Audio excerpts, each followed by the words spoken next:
Students, whatever homework is given to you, you have to submit it on the very next day between 8 am to 1 pm to the given WhatsApp number, and it is compulsory to submit your homework as your attendance will be marked on the basis of your submission.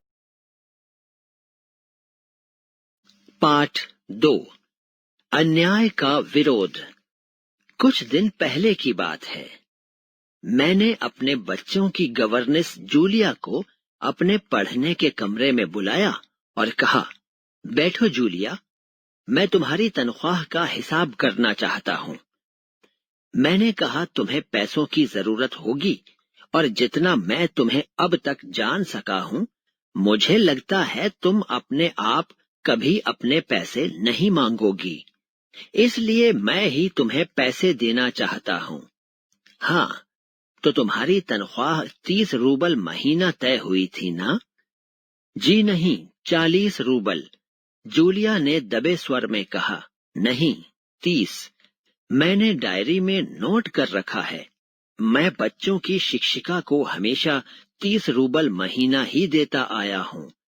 तो तुम्हें यहाँ काम करते हुए 2 महीने हुए हैं। जी नहीं, 2 महीने 5 दिन। क्या कह रही हो? ठीक 2 महीने हुए हैं भाई, मैंने डायरी में सब लिख रखा है। तो 2 महीने के बनते हैं 60 रूबल। लेकिन 60 रूबल तभी बनेंगे जब महीने में एक भी नागा न हुआ हो। तुमने इतवार की छुट्टी मनाई है, उस दिन तुमने काम नहीं किया है। कोल्या को सिर्फ घुमाने भर ले गई हो। इसके अलावा तुमने 3 छुट्टियां और ली हैं। जूलिया का चेहरा पीला पड़ गया। वो बार बार अपनी ड्रेस की सिकुड़ने दूर करने लगी। बोली एक शब्द भी नहीं। वो चुप रही। हाँ, तो 9 इतवार और 3 छुट्टियां, यानी 12 दिन काम नहीं हुआ। मतलब ये कि तुम्हारे 12 रूबल कट गए। उधर कोल्या 4 दिन बीमार रहा और तुमने सिर्फ वान्या को ही पढ़ाया। पिछले हफ्ते शायद 3 दिन तुम्हारे दांतों में दर्द रहा था और मेरी पत्नी ने तुम्हें दोपहर के बाद छुट्टी दे दी थी। तो 12 और 7 हुए 19। 19 नागे।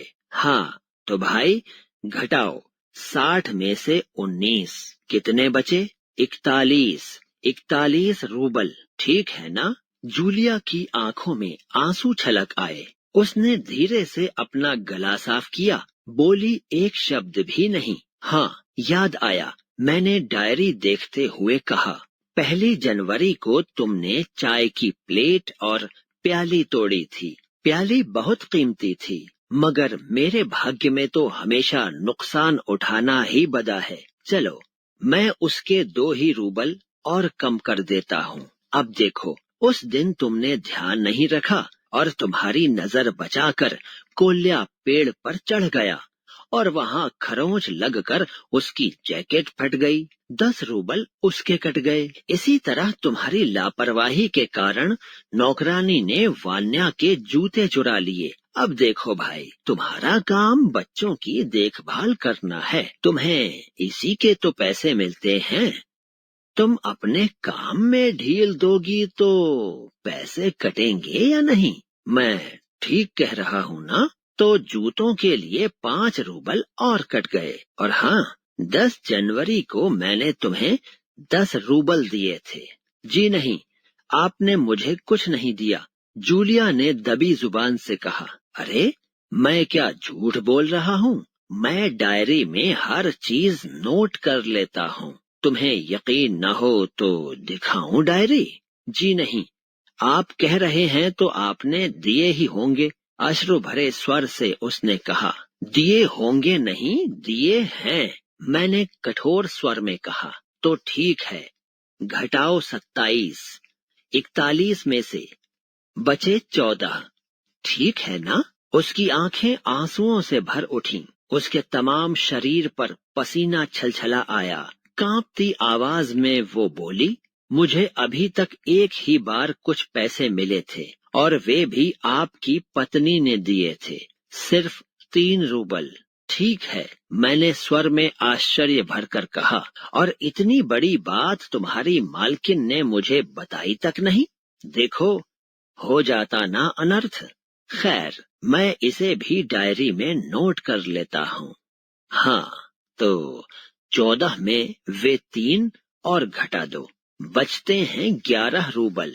तो भाई, ये रही तुम्हारी तनख्वाह, ये 11 रूबल। इसे ठीक से गिन लो। उसने कांपते हाथों से 11 रूबल लिए और अपनी जेब टटोल कर किसी तरह उन्हें उसमें ठूंस लिए और धीमे स्वर में बोली, जी धन्यवाद। मैं गुस्से से उबलने लगा। कमरे में चक्कर लगाते हुए मैंने जोर से कहा, धन्यवाद किस बात का? आपने मुझे पैसे दिए, इसके लिए धन्यवाद। अब मुझसे रहा नहीं गया। मैंने ऊंचे स्वर में लगभग चिल्लाते हुए कहा, तुम मुझे धन्यवाद दे रही हो, जबकि तुम अच्छी तरह जानती हो कि मैंने तुम्हें ठग लिया है, तुम्हें धोखा दिया है, तुम्हारे पैसे हड़प लिए हैं। इसके बावजूद तुम मुझे धन्यवाद दे रही हो? जी हाँ, इससे पहले मैंने जहां जहां काम किया, उन लोगों ने तो मुझे 1 पैसा तक नहीं दिया। आप कुछ तो दे रहे हैं। उसने मेरे क्रोध पर ठंडे पानी का छींटा सा मारते हुए कहा, उन लोगों ने तुम्हें 1 पैसा भी नहीं दिया? जूलिया, मुझे ये बात सुनकर तनिक भी ताज्जुब नहीं हो रहा है। मैंने कहा। फिर स्वर धीमा कर मैं बोला, जूलिया, मुझे इस बात के लिए माफ कर देना कि मैंने तुम्हारे साथ एक छोटा सा क्रूर मजाक किया, पर मैं तुम्हें सबक सिखाना चाहता था। देखो जूलिया, मैं तुम्हारा 1 पैसा भी नहीं काटूंगा। देखो, ये तुम्हारे 80 रूबल रखे हैं, मैं अभी तुम्हें दूंगा, लेकिन उससे पहले मैं तुमसे कुछ पूछना चाहूंगा। जूलिया, क्या जरूरी है कि इंसान भला कहलाए जाने तक के लिए इतना दब्बू, भीरू और बोदा बन जाए कि उसके साथ जो अन्याय हो रहा है उसका विरोध तक न करे, बस खामोश रहे और सारी ज्यादतियां सहता जाए? नहीं जूलिया, नहीं। इस तरह खामोश रहने से काम नहीं चलेगा। अपने अस्तित्व को बनाए रखने के लिए तुम्हें इस कठोर, निर्मम और हृदयहीन संसार से लड़ना होगा। अपने दांतों और पंजों के साथ लड़ना होगा, पूरी ताकत के साथ। याद रखो जूलिया कि इस संसार में दब्बू और बोदे लोगों के लिए कोई जगह नहीं है, कोई जगह नहीं।